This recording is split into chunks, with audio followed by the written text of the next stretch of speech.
Umunsi umwe Gikeli yasohotse mu mwobo maze yicara imbere yawo yota akazuba, ari nako atumagura agatabi.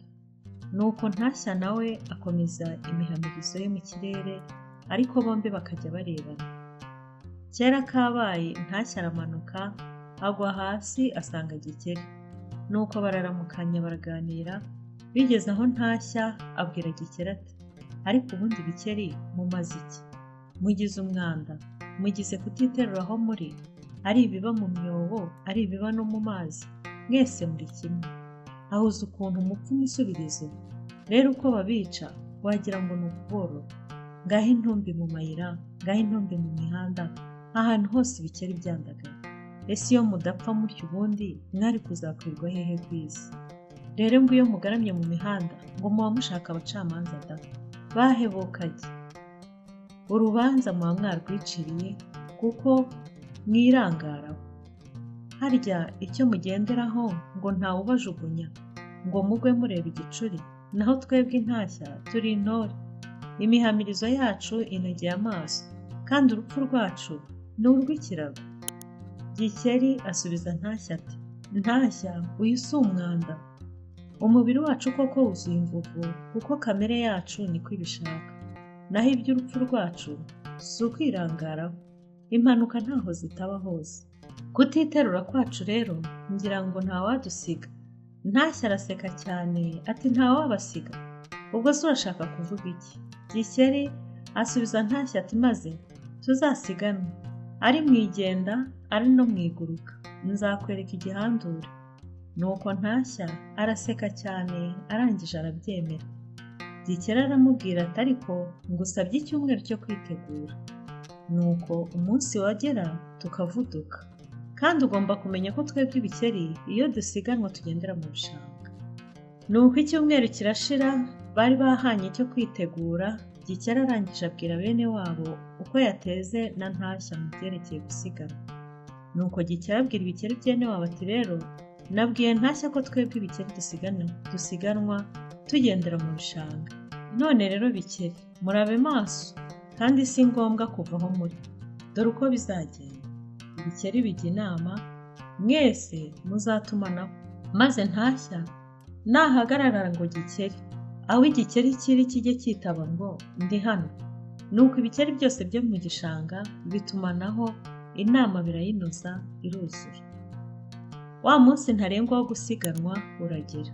Gikeli ahamagara Ntashya ati: "Wa munsi wageze." Nuko Ntashya yitabira ya marushanwa. Gikeli aragenda ahagarara ku nkengero y'igishanga. Ntashya nawe araza amwicaye iruhande. Nuko Gikeli ati: "Ntashya rero tugiye gusiganwa, ariko nkwibutse ko twebwe ibikeri tugendera mu gishanga. Aho uzajya ugera uzajya uhamagara uti: Gikeli ugeze hehe? Nzajya ngusubiza nti jyewe ndi hano, kubera ko jyewe nzaba ndi mu mazi mu gishanga. Wowe uzaba uri hejuru mu kirere, ntabwo uzaba uri kundeba, nanjye kukubona bizaba bingora. Ariko uzajya uhamagara, nzajya nkwitaba." Nuko Ntashya arabyumva arabyemera ati: "Yego." Ntashya ahita yongeraho ati: "Tugende wintera igihe ahubwo. Niba kandi wanga gukorwa n'isoni, ubivuge jyewe ne kwiyuruhiriza ubusa." Nuko Gikeli ati: "Nkorwa n'isoni z'iki?" Ati: "Naje nabyiteguye, ahubwo tugende." Nuko Ntashya ati: "Wantindiye." Gikeli rero birangije birabara 1, 2, 3. Nuko Gikeli ahita yibira mu gishanga. Ntashya nawe abafumijemo aragurutse. Ntashya araguruka. Gikeli abonye Ntashya yandurutse, nuko aragaruka yiyicarira ku zuba imbere y'umwobo we, yinywera agatabi. Ati: "Ntashya agenda ndaguhaye." Nuko Ntashya arazimiza, si ukuguruka yivayo. Ageze imbere arahamagara ati: "Gikeli ugeze hehe?" Gikeli ati: "Ndi hano." Ntashya agafumyamo yumva ko rugeretse. Nuko hashize umwanya arongera arahamagara, yumva Gikeli aritabira kure cyane. Ntashya biramuyobera, ayoberwa ukuntu Gikeli yamusize. Aravuga ati: "Ngiye gukorwa n'isoni koko nsigwe na Gikeli." Nuko arongera arahamagara. Gikeli yitabira inyuma y'imisozi 5. Ntashya ati: "Ndaguwe." Ati: "Kandi ndumva nguye agacuho. Ntashya yari amaze kunanirwa atakibasha gukubita amababa. Nuko arangije ahamagara Gikeli aramubwira ati Gikeli we, ngewe ndumva nguye agacuho, ndananiwe rwose, ahasigaye ngwino dusubireyo maze ndebe ubwo butwari bwawe. Nuko Gikeli ati nakubwira iki, icyo ushaka cyose ugikore, niteguye gusubirayo rwose. Nuko Ntashya arakemirana asubira inyuma mu kirere, agenda yiruka yibwira yuko ari butange Gikeli aho bahagurukiye. Aragurutse mu kirere, Gikeli naho we yiyicariye imbere y'umwobo ategereje rwose akari bube kuri Nyashya. Nuko hashize akanya Nyashya aragenda agera kuri wa mwobo. Ahageze asanga Gikeli yicaranye umudendezo n'ibitwenge byinshi cyane.